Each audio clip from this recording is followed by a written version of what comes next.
So first of all, we're going to kick off with my session. Appreciate we've only got 45 minutes, but hopefully we've got quite a lot to get through, and you guys will have something to think about in terms of taking things away and practically applying them over the next couple of days.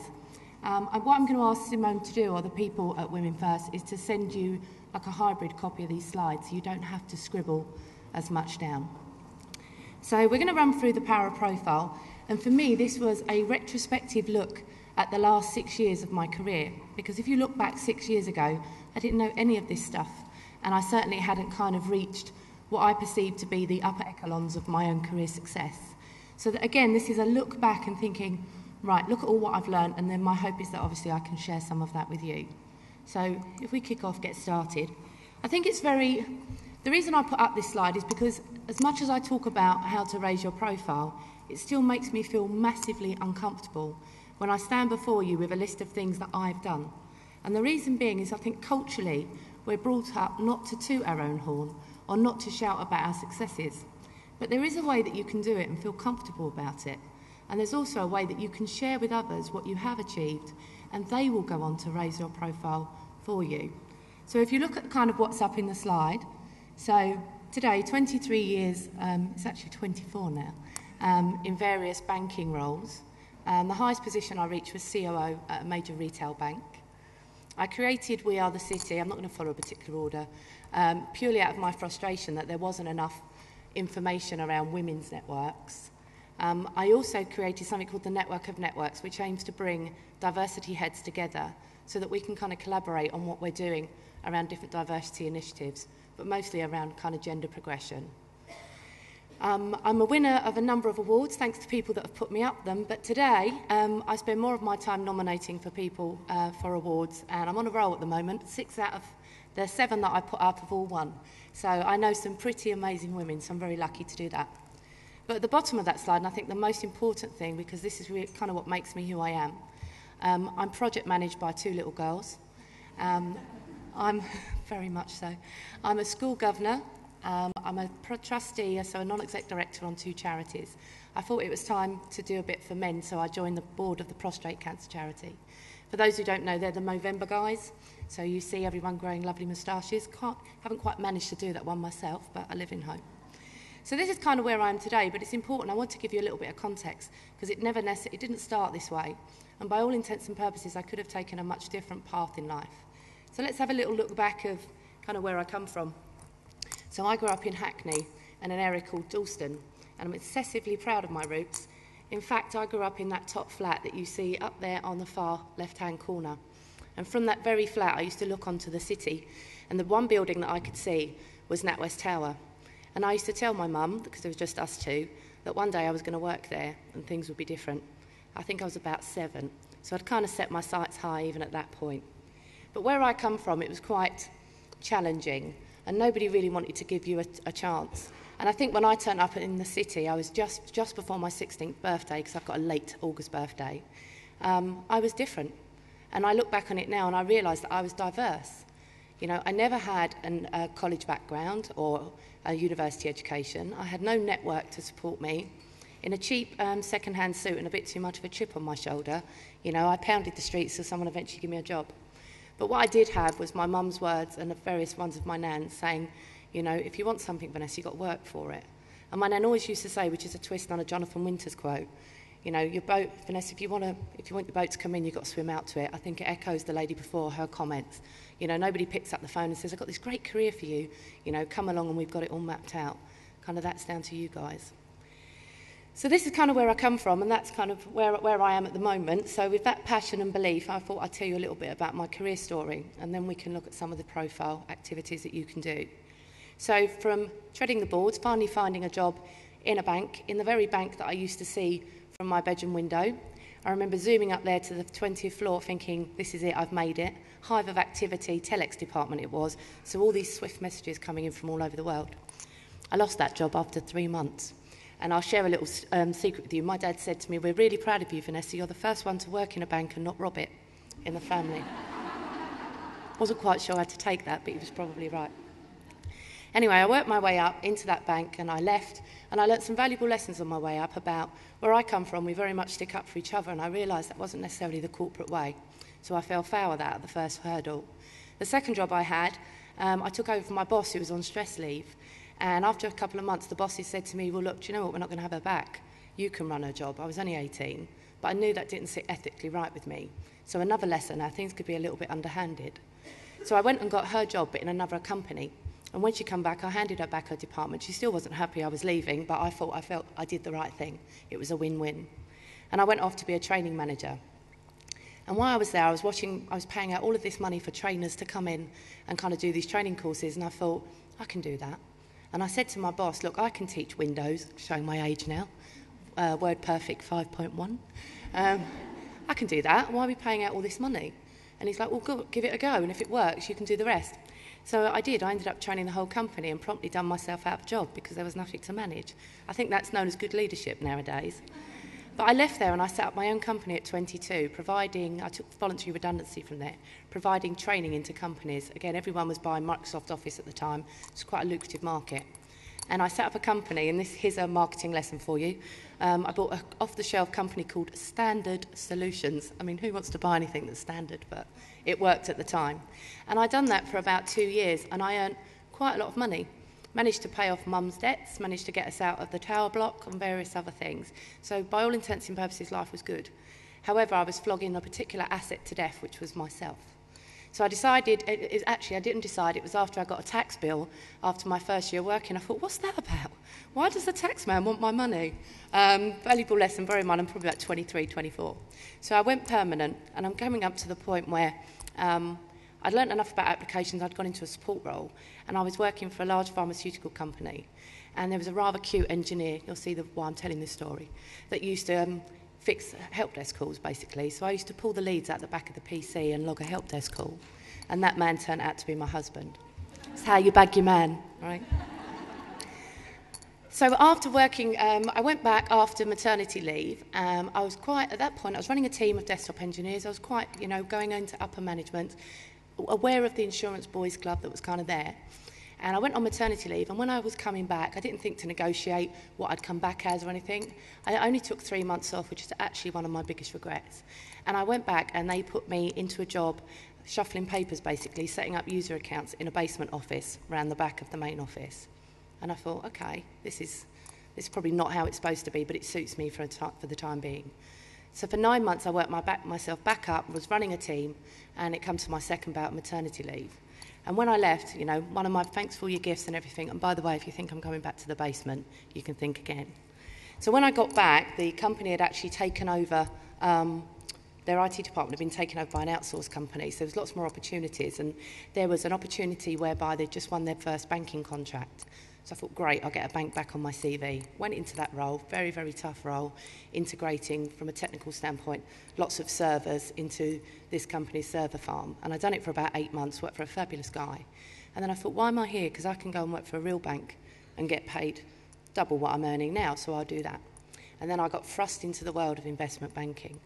And everything that girl from Hackney ever wanted was there for the taking. The big job title, and all the trimmings that comes with the material side of that world. And I'll be absolutely transparent with you, I got completely absorbed and wrapped up in it, and I lost my way. In fact, I become an alpha female, I think that's how I would describe it, to the point where I actually look like a bloke. There's none of this big hair that goes on now. Pinstripe suits, and I think I emulated their behaviour because there was no women, there was no role models. I didn't know about women's networking, and to be honest, I wouldn't have touched one with a barge pole at that point. So I was very much on my own. So any kind of crises I had, I kind of dealt with on my own. And I didn't always necessarily make the right decisions. So it got to a point where I found that environment very toxic. I'd worked for about 43 days on the trot. And I remember ringing my husband saying, I'm not coming home again tonight. I've got testing at 4 a.m. with Hong Kong. And he said, well, to be honest with you, Vanessa, come home when you're the girl that I married. And I kind of thought, what do I do here? It's everything on one hand that I ever wanted, but on the other hand, what will I have to keep me company? A big office and an embossed business card it's not the real me. So I went out for lunch with a friend of mine that runs a job board for women in technology at the time, a lady called Maggie Berry. And I said, I've got to get out. I've got to learn new things. I've got to be around women because I've become kind of quite male in my way. And she said, well, try women's networks. And I told you my opinion of them earlier on. I was like, they burn effigies of men, and I quite like my bras how they are, didn't want to go near one. But anyway, in my defence, I kind of Googled women's networks. I was like, oh my God, it's a raft of information.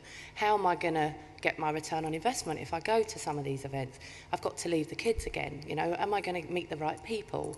To be honest with you, I never had a clue how to network. As much as I may appear quite confident, walking in a room can be really daunting, you know, especially the bigger the audience. So I decided to embark on this journey of discovering what these women's networks had to offer. And while I was moaning to my husband, he's like, why don't you create a website and start to document that journey for the benefit of other women? Anyway, we hatched this idea over a sunbed, and you know it's like over a bottle of wine, everything. You think you can solve world peace. Sobriety dawned, and I travelled into work on the Monday, kind of in the back of my mind, thinking I knew I wanted to do something, wasn't sure what it was. And he sent me an email. Now, bear in mind, my husband's in IT, so it's not chocolate and flowers. He bought me a website domain. And he put on it, let's do something about it. So that little website is now, I think, around about 4 million hits a month, 250 writers. We promote for around 30 charities. There's a big social kind of capital part of what we do, but I'll come on to that later. But while I was discovering all these networks, I was actually building my own career as well. So I had this whole profile thing to do in terms of how do I get my name out there? How do I get people to know what I'm about? How can I share my story without that horrible, uncomfortable feeling that I was kind of tooting my own horn?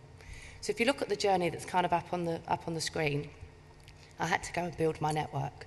And that was the most uncomfortable part, and I'll come on to a few stories about that. Attending events. One of the things we do on We Are the City is we put all the events on for about 120 women's networks. There's actually 700 women's networks in London. There's a women in everything, trust me. And also, while I was on that journey, I discovered a brand, Vanessa, who I am, the girl that likes to wear heels and dresses and, you know, lets out that mad curly hair and stuff like that. And I actually started to quite like me again. So that, again, was another bit of a personal journey. And then it come on to teaching others, so the mentoring that I do, and again, we're going to touch on all of these things, and blogging and writing, because I can't be in 10 places at once, but the use of social media, and how if you raise other people's profile, they naturally do it for you. Onto awards, as I say, I put people up for awards, and I get such pleasure knowing that I've played a fragment in someone's future career. To speaking events like today, for events like, organisations like Women First, but for many charities and many other corporates. My job now is to support the pipeline, and I don't believe the pipeline is just the youngsters. I think there's lots of women who are kind of even in my kind of age group that have just been under the wrong managers for a long time, you know, and they can flourish too. So this is aimed at everyone. So let's have a look at what your profile is. So profile, reputation, brand, call it what you will. I think it's common sense, and you all know it's what people see, it's what people hear, and with the internet, it's very much what people read. So here's the danger point, because when it's what people read, sometimes that brand and that profile is completely out of your control. I've been on the sharp end of that one, so again, I'll talk to you about that a bit later. So ways of raising your profile, of course, I could stick a billboard up. It would cost me £3,000, not that I've investigated it. But I wouldn't do it. Obviously, I feel massively uncomfortable. If you think about, there's people that have got profile. Now, I've used celebrities because we'd all seen them on the telly. All of these people, not only have they got profile, but they've got the ability to reinvent themselves in multiple of ways. All of these people do a great deal for charity as well. I'm not too sure about the one in the corner, but he did have a brand last year. Then you think about the fragility of profile, and these are just some headlines, you know, from Tony Hayward, I just want my life back, Sarah selling her husband's time, Boris Johnson, love him, but swinging off a zip wire, you know, probably never done his credibility any good. So there's lots of different ways where profile can be damaged.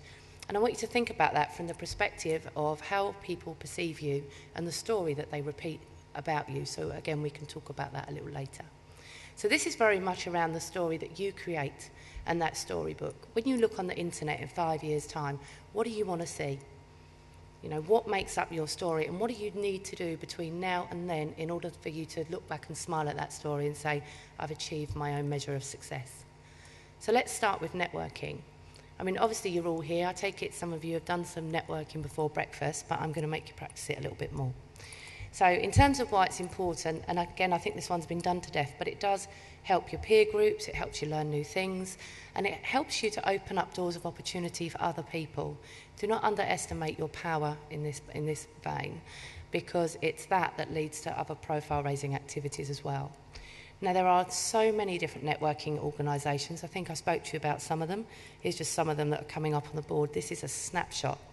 of other organisations, people that don't just lay on events. They do webinars of an evening, so if you're time constrained, you can still learn new things. Again, if you go onto We Are the City's calendar, you can literally go to an event every single night. I think it's up to you to actually decide how many times that you will network. My kids have a ban on me. I'm not allowed out past 2 times a week.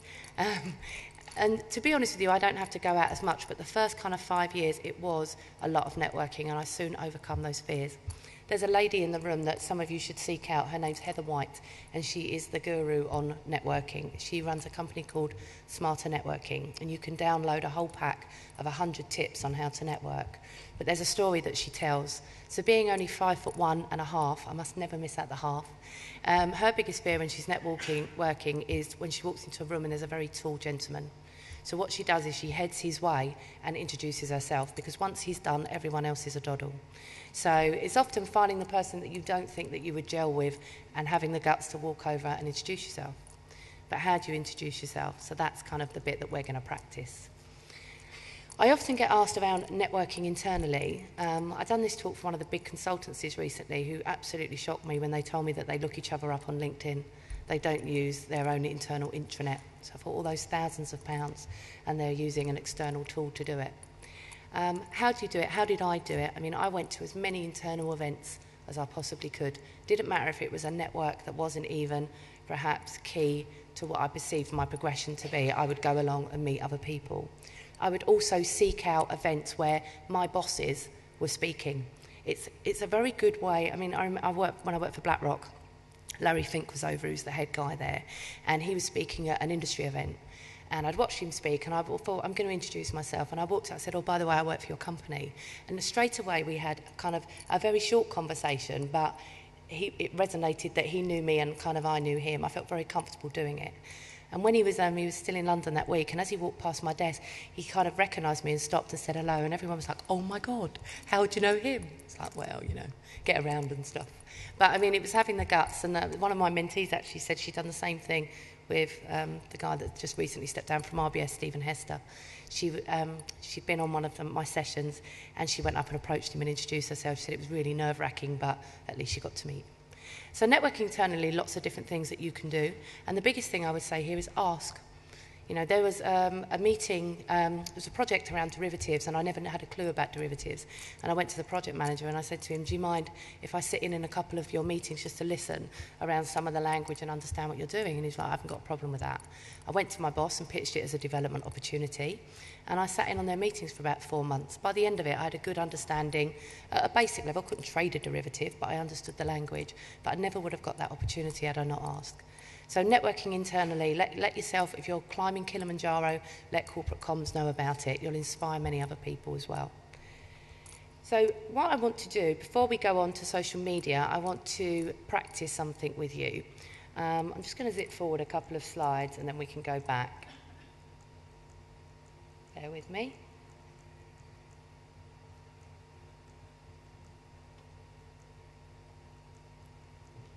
There we go. That's the one I'm looking for.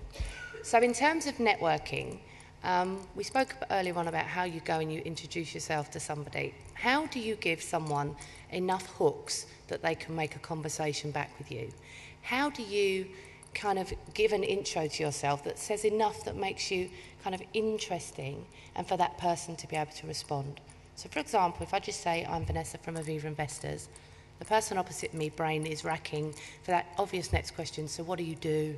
Oh, I know somebody who works in asset management, but it's hard work.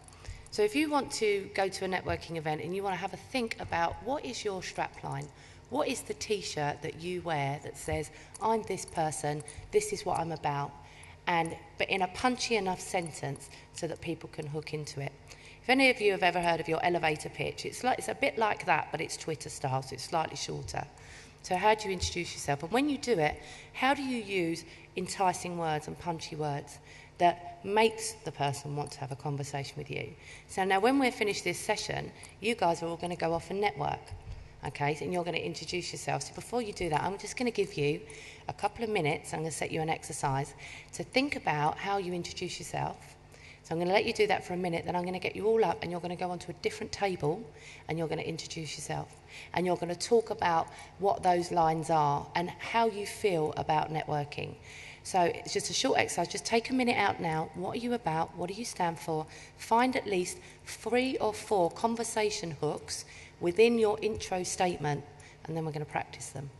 Okay? I'm going to give you 1 minute. See, I can't stop you now, can I?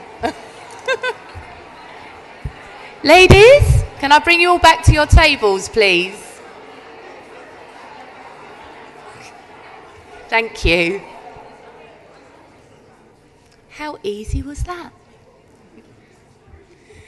But the reason why it was quite easy, or some of you may have found it easier, is because I gave you permission to network.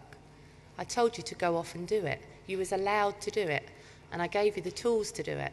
However, when you next go into a different networking event, you've got to have that motivation yourself. I mean, my first ever networking event I went to, I may as well have been there with a hoodie on and the string pulled because no one else knew I was there. You know, I was so daunted. I remember getting my wall to turn around thinking, oh my God, who do I talk to? How do I break into a conversation? How do I leave a conversation? And they're bits, if anyone's interested, I'm going to hang around in the break for a coffee and we can talk about, because that's the hardest one. How do you get away from that conversation when you know it's come to a natural end without appearing rude? So let's talk about networking in a different way. So you've found out all these different networks that you can go to. You've made up your mind yourself that these are the ones, this is how many times a week I'm going to network. You've got that line sorted. You know how you're going to introduce yourself and you know exactly where you're going. Now, what about if you've got work constraints and you can't necessarily get out to network? Well, then what you've got is social media.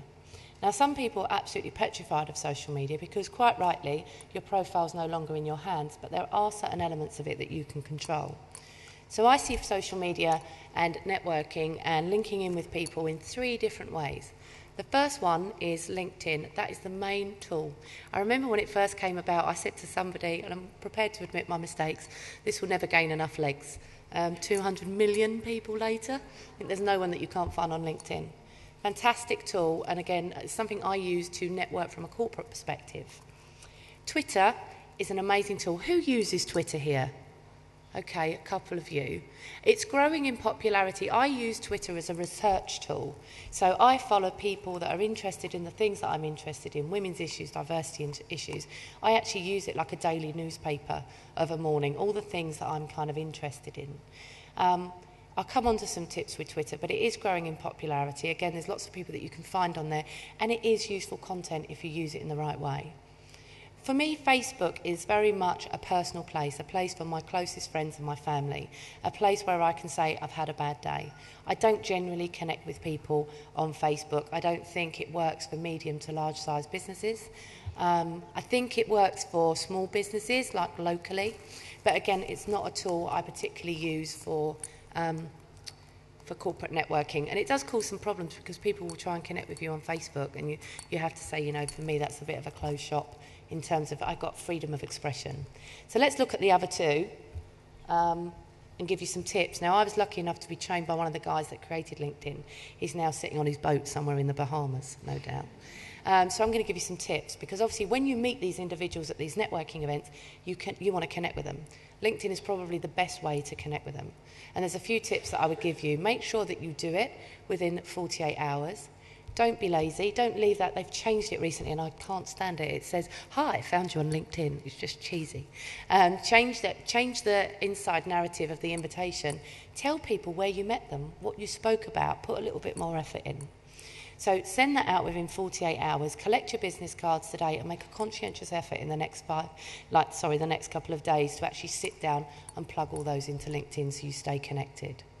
Other things that you need to do. So in terms of making your profile optimized from a search engine perspective, there are 2 fields that are mostly optimized. One of them is your title, and the second one is the summary area on a LinkedIn profile.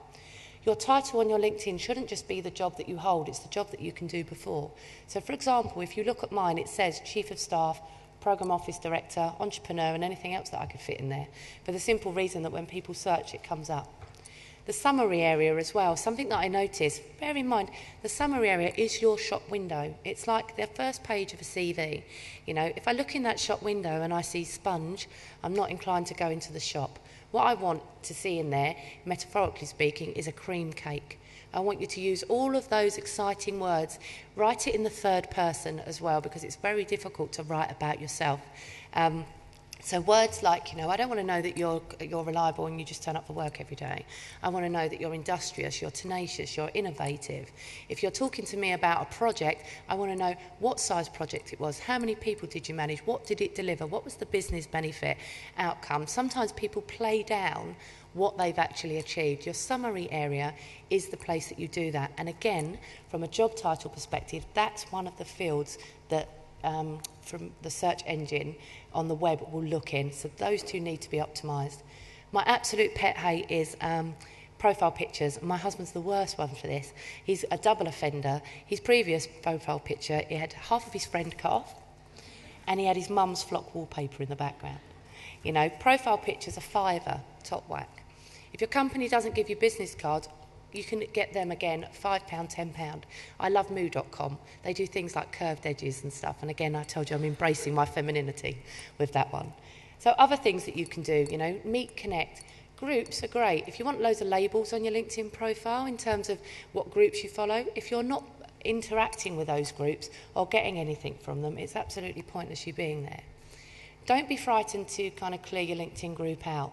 You know, it gets to a point, there's actually a number, I think it's about 250, and it goes back to army days, I'll remember what it is in a sec, that says that's the maximum people that you would know and you could recall anyway.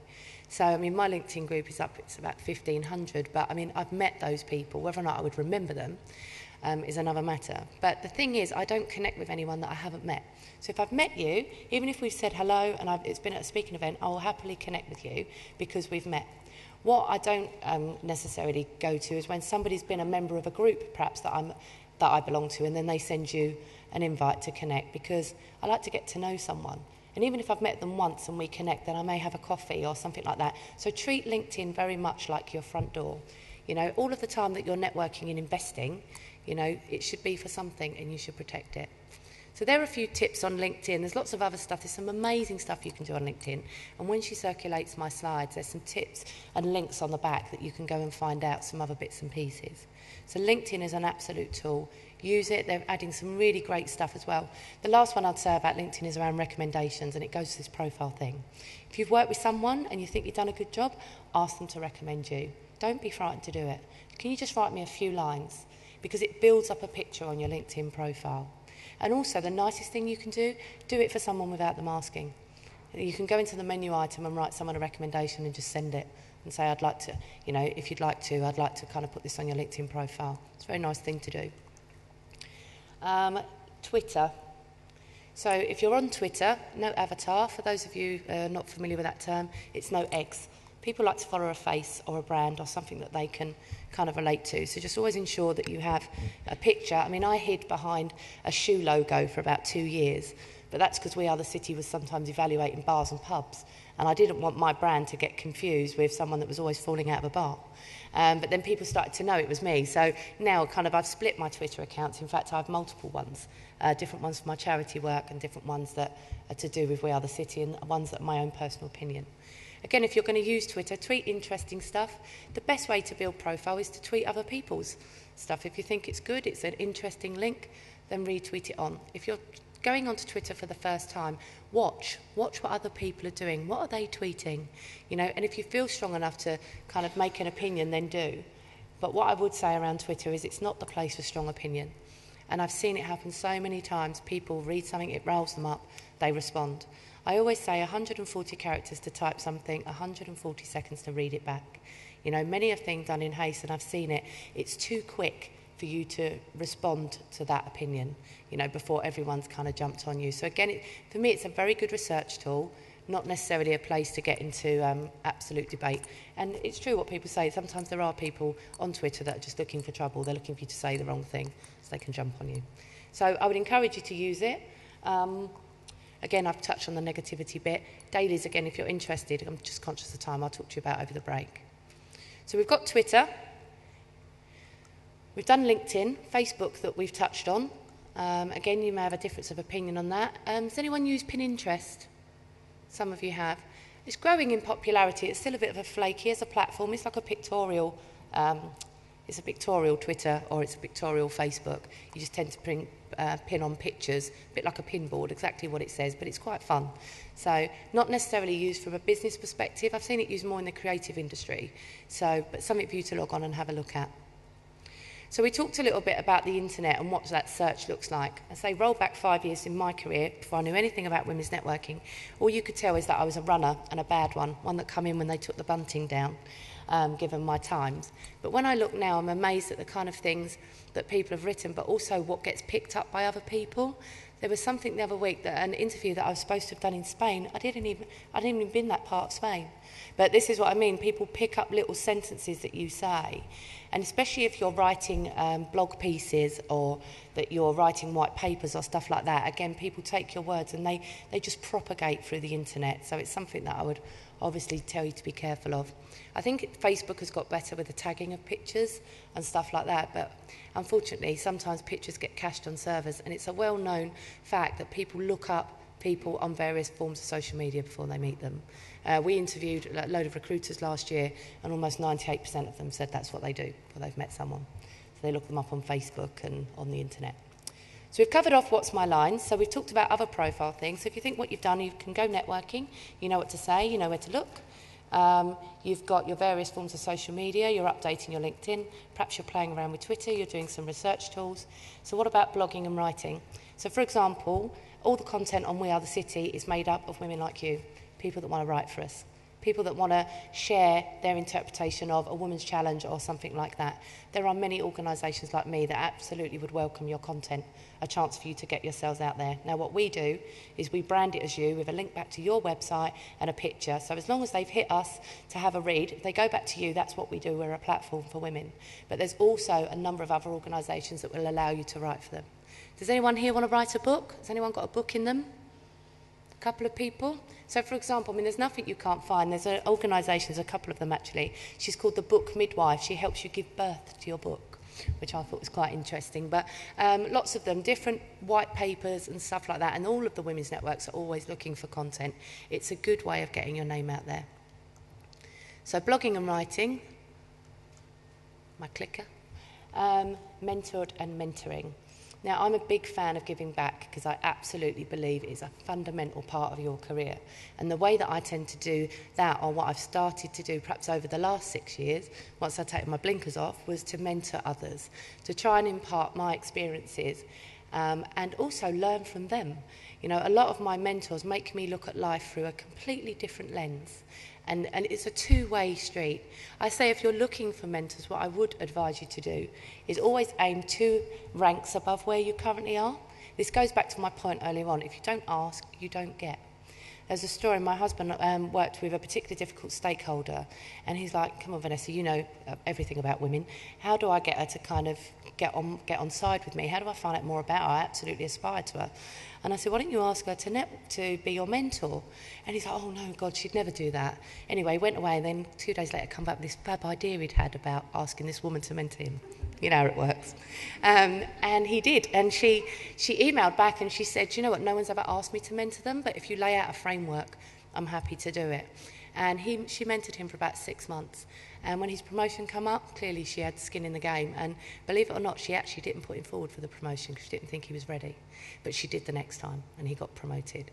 So it was great. Do you know what I mean? That kind of relationship. So there are lots of organisations that have got mentorship programs in place. If you want to give back, Sherry Blair Foundation is one of them. We promote for quite a few as well. I think the important thing is that you lay out the framework. How long will the engagement be?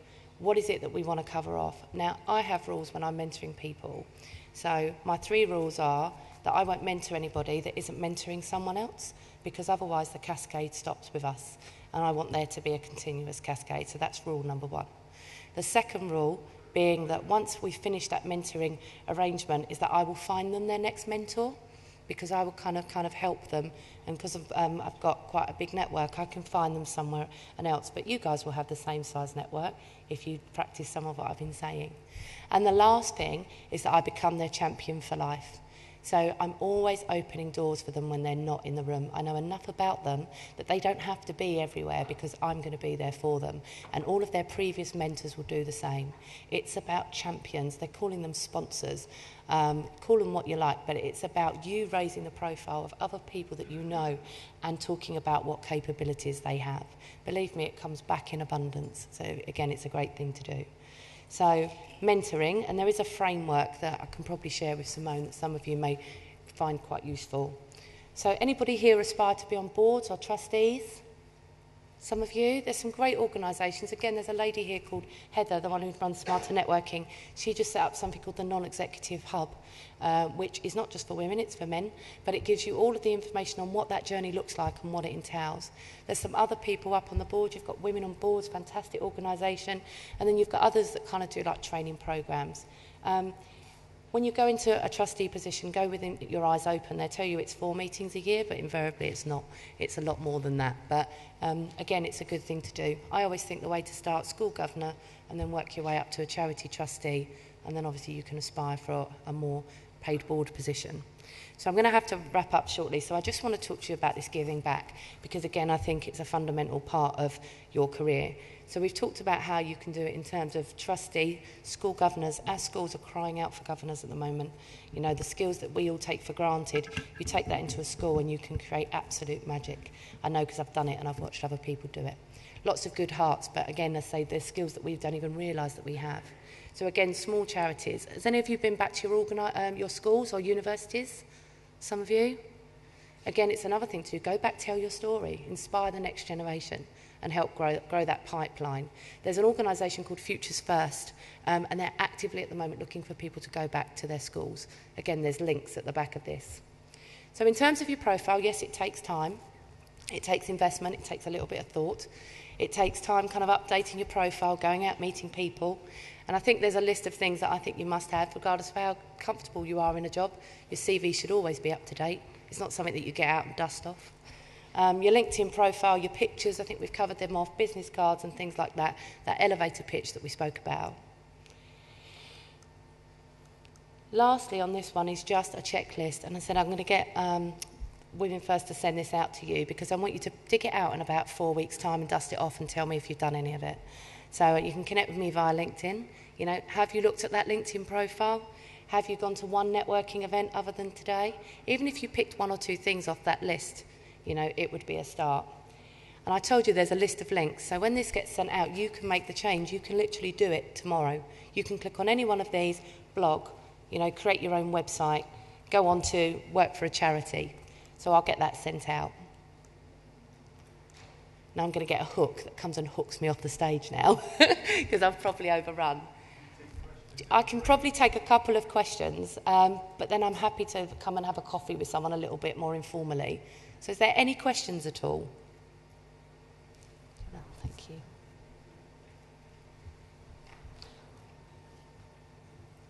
I was just thinking I definitely want to come and find you in the break to ask about breaking into the conversations for networking. I'm quite good at getting out again, but it's the breaking in.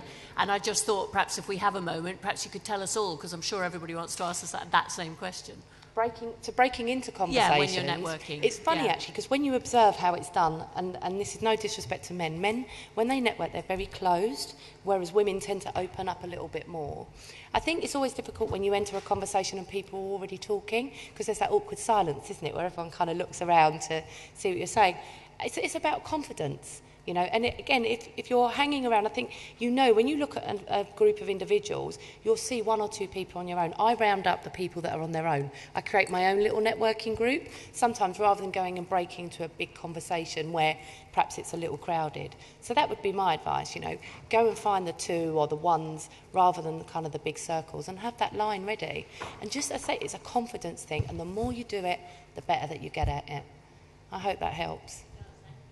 We can practice it in a minute because I've got another audience up there now. Anyone else? No?